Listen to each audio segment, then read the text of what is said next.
Assalamualaikum warahmatullahi wabarakatuh. Shalom Om Swastiastu, Namo Buddhaya, salam kebajikan. Perkenalkan, nama saya Muhammad Alvin Fahar Nur Fadilah dari program studi Magister Penotariatan Fakultas Hukum Universitas Indonesia. Dan pada kesempatan kali ini saya akan menjelaskan dan menganalisis terkait dengan penulisan tesis saya yang berjudul Pemberian Hak Tanggungan atas objek tanah harta bersama yang dijaminkan menggunakan dokumen cacat hukum. Studi putusan nomor 1193 Kasasi garing PDT garing 2023. Latar belakang yang melatar belakangi penulisan tesis ini adalah penjaminan objek harta bersama tanpa persetujuan pasangan dapat menimbulkan sengketa. Selanjutnya, salah satu pihak dalam perkara ini menjaminkan tanah harta bersama tersebut tanpa persetujuan pasangannya, sehingga hal tersebut menimbulkan persoalan hukum, yakni mengenai tanggung jawab PPAT, status harta tersebut, serta upaya hukum yang dapat dilakukan oleh penggugat.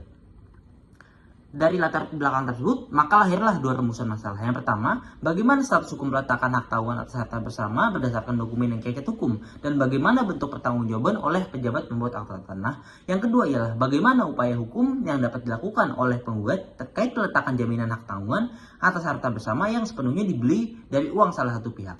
Selanjutnya, masuk mengenai kasus posisi di mana yang pertama ialah penggugat dan tergugat menikah pada 25 Februari tahun 2018 tanpa perjanjian kawin.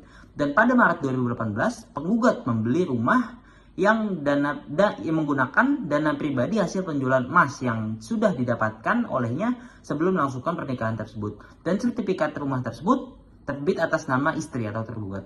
Dan kemudian pada November 2018, Kepala Desa menerbitkan surat keterangan janda yang tidak sesuai kenyataan yang semestinya. Selanjutnya pada 4 November terjadi proses penjaminan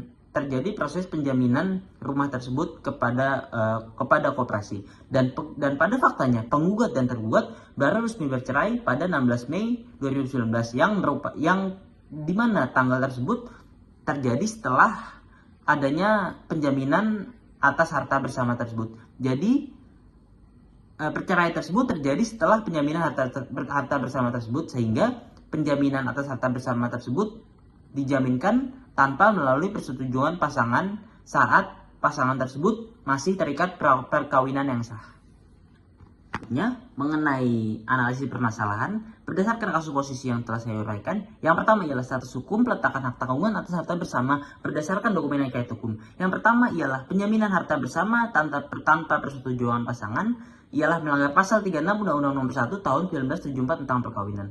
Selanjutnya, mengenai penggunaan dokumen cacat hukum yakni APHT untuk membantu hak tanggungan pada tanah sertifikat hak milik yang merupakan harta bersama tersebut ialah cacat hukum karena tidak memenuhi syarat formil ataupun material. Selanjutnya, pembuatan akta pemberian hak tanggungan yang kemudian dinyatakan oleh majelis hakim oleh PPAT dapat merujuk pada Perkaban Nomor 1 Tahun 2006, tepatnya pada pasal 28 ayat 4. Selanjutnya, keabsahan akta pemberian hak tanggungan dan sertifikat hak tanggungan yang lahir dari dokumen tidak sah ialah tidak sah karena didasarkan pada dokumen yang cacat hukum. Selanjutnya, mengenai analisis permasalahan yang kedua, yakni dapat dianalisis juga mengenai upaya hukum yang dapat dilakukan oleh penggugat. Yang pertama ialah pasal 1365 Undang-Undang Hukum Perdata memang tidak merinci jelas tentang unsur apa saja yang membuat suatu perbuatan dapat dinyatakan sebagai perbuatan melawan hukum.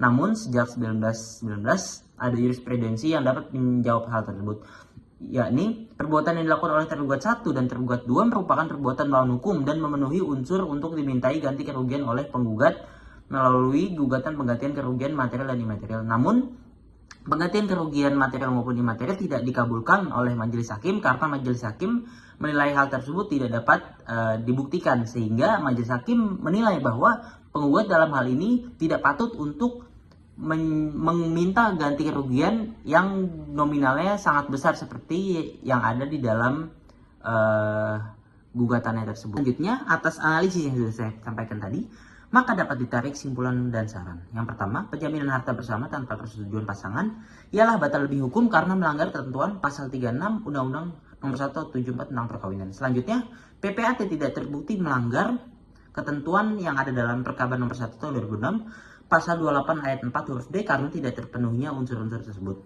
Yang ketiga, Surat keterangan janda tidak dapat dijadikan dasar untuk menjaminkan objek harta bersama. Terlebih, surat janda tersebut tidak sesuai status perkawinan yang sebenarnya. Selanjutnya mengenai saran ialah perlunya edukasi lebih hukum bagi masyarakat tentang pentingnya persetujuan pasangan dalam setiap tindakan atas harta bersama. Selanjutnya, perlunya due diligence bagi PPAT dan koperasi simpan pinjam dalam proses pembuatan APHT maupun proses pembuatan perjanjian pinjaman. Dan pemerintah desa, koperasi simpan pinjam sebagai pintu gerbang terbitnya perjanjian pinjaman harus lebih berhati-hati dalam menerbitkan surat keterangan janda berdasarkan keterangan dari pihak agar kedepannya tidak terjadi permasalahan semacam ini. Baik, kurang lebihnya sekian atas analisis dari tesis saya. Kurang lebihnya mohon maaf. Billahi taufik wal hidayah. Wassalamualaikum warahmatullahi wabarakatuh.